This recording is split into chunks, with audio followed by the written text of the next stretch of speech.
You know, we've heard the naysayers say, no problem. The government has always paid its financial obligations.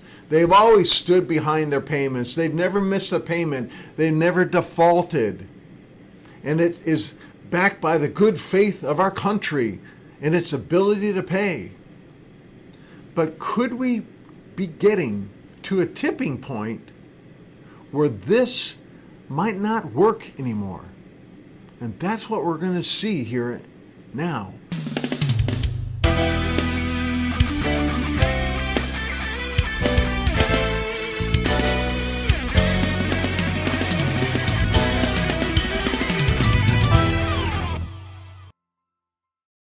Remember the good old days, the 50s, the 60s, and the early 70s? Mom, if she wanted to, she could stay home and be a housewife, a homemaker, help raise the kids. And Dad, on the other hand, went to work, worked hard, earned enough to have a great lifestyle, go on family trips, save some money, have a retirement, enjoy family, friends, and donate to great charitable causes like your church or other organizations. It was called the good old days. But you know, something happened in 1971, and we're going to see that in a chart in a moment. President Nixon took us off a gold standard, and this decoupled the link between the dollar and gold. Let's look at that chart. It's called the productivity chart. Here we see a green line and a red line where they intersect there. That's 1971. But if we follow the green line to the end of the chart, that's the trajectory course of where productivity should have been.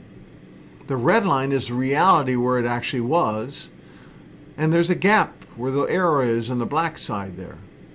So obviously, the change did happen around the year 1971 due to the fact that Nixon took us off a gold standard. Another reason for the change is back then we didn't have economic debt. Let's take a look at the next chart. The economic deficit here on the left here is the economy was growing at the same rate that economic deficit. In fact, we really didn't have economic deficit. So the theory was put in place around 1981. Shortly thereafter, we started to see the results of putting in place modern monetary theory, or MMT. Then we started seeing the economy growing faster because the economic deficit was growing faster. So debt, overspending, started funding the economy. So again, some of the naysayers are going to say, oh yeah, the debt has grown. We've always been able to pay it off, but while the debt has grown, so has the revenue for paying that debt. That'd be true, but there's a ratio called the debt to GDP. And you're going to see how the ratio now is out of whack. Let's take a look at the chart. So we look at this, we have our debt is growing, and about year 2009, so the debt is the yellow there, and the blue is the GDP. In other words, how GDP, the gross domestic product, how much money is coming in, and we are able to really kind of pay for our bills, so for the most part, until we got to 2008. Then the lines crossed, and now the debt is growing faster than the GDP. Let's put this into perspective. For every $3 the government spends currently, it only gets $1 of growth out of it. So in other words, this let's spend more to stimulate the economy is actually not working. And we're in a booming economy. Let's take a look at the next chart that paints another clear picture of a problem that we're facing. So if we look at this chart, it proves what I was just saying. The blue line is how much credit or debt is put into the market. And the red line is the growth that we're getting from it. So again, around 1971, Nixon takes us off the gold standard, delinks the dollar to gold. there's a change between how effective debt is in growing our economy. So the question is, how high is debt compared to GDP? How high is too high? Let's take a look at what the World Bank says about it. They say public debt has surged during the current global economic crisis and is expected to increase further. This development has raised concerns whether public debt is starting to hit levels where it might negatively affect economic growth. Does such a tipping point in public debt exist? How severe would the impact of public debt be on growth beyond this threshold? And what happens if debt stays above this threshold for an extended period of time? The estimations establish a threshold of 77% public debt to GDP ratio. If debt is above the threshold, each additional percentage point of debt costs 0.017 percentage points of annual real growth. So the question is, where are we currently? Well, the Congressional Budget Office says we're currently at 78%, just above the tipping point. But what they don't factor in is the total amount, the unfunded liabilities. Let's take a look at the chart.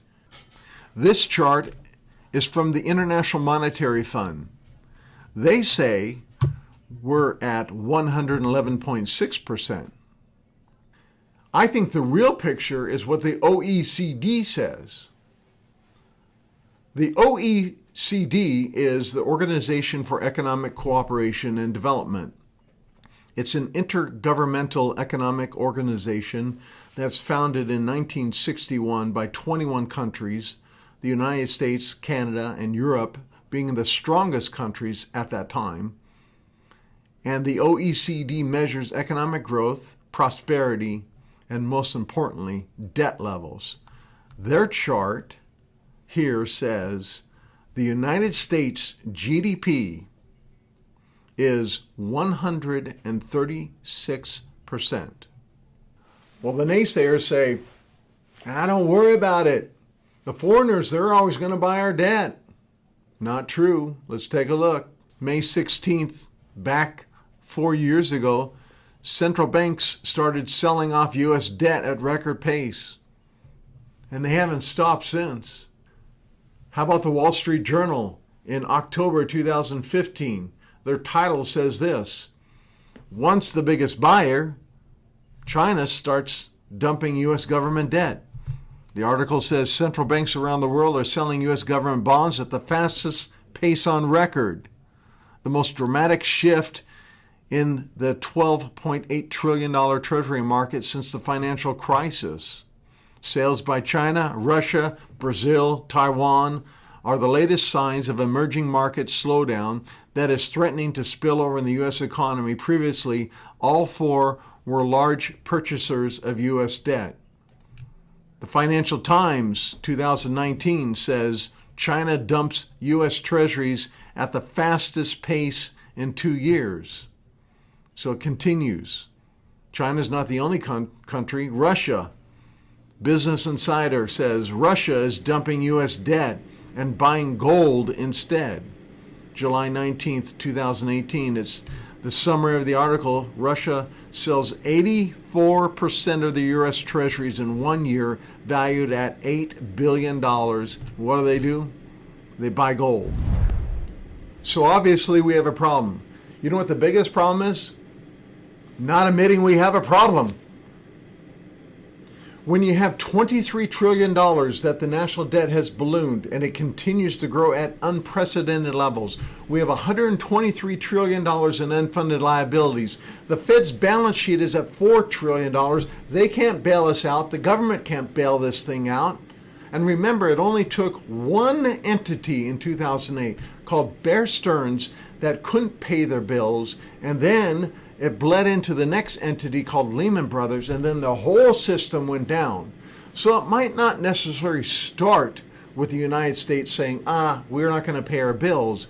But this is a sovereign debt problem That's not just in the United States, it's around the world. And we're going to talk about that in a moment in our next video. But I do want to say we've never been this close before. And many experts, billionaires, and hedge fund managers are now speaking out very loudly. And my next video talks about this. We are in the brink of a bubble bursting. And I would rather be 2 years too early than 2 days too late. Central banks are telling us, not just by what they're saying, but by their actions, you got to get some gold. Because when central banks did this before, they were about a year or so before the bubble burst. And again, you want to take care of your portfolio before it happens. I have a group of people that can help you understand the various different types of gold, the purpose of gold, and how you can protect your hard-earned money in this upcoming economic collapse. You can do this in your IRA, you can do it over the counter, but call my company and you can talk to one of our experts. There's no pressure, there's no obligation. We're here freely to help you and to educate you and have you have the full understanding, and therefore after that you can make your own decisions. I promise you we don't pester you, there's no pressure, that's not our style. We believe in education and a strategy. So if you like what you heard today, make sure you give us the thumbs up and hit the subscribe button. We got a whole bunch of series coming behind this, one on a bail-in. If you wonder what that is, I'm going to briefly talk about that just for about 30 seconds because it's one of the fixes, because we're going to get into the fixes, how to fix this problem. But what we do know right now, the government's not going to fix it, neither is the Fed. That's why it relies on your shoulders. So remember, if you take care of your money now, it will be there later to take care of you. Thanks for tuning in today.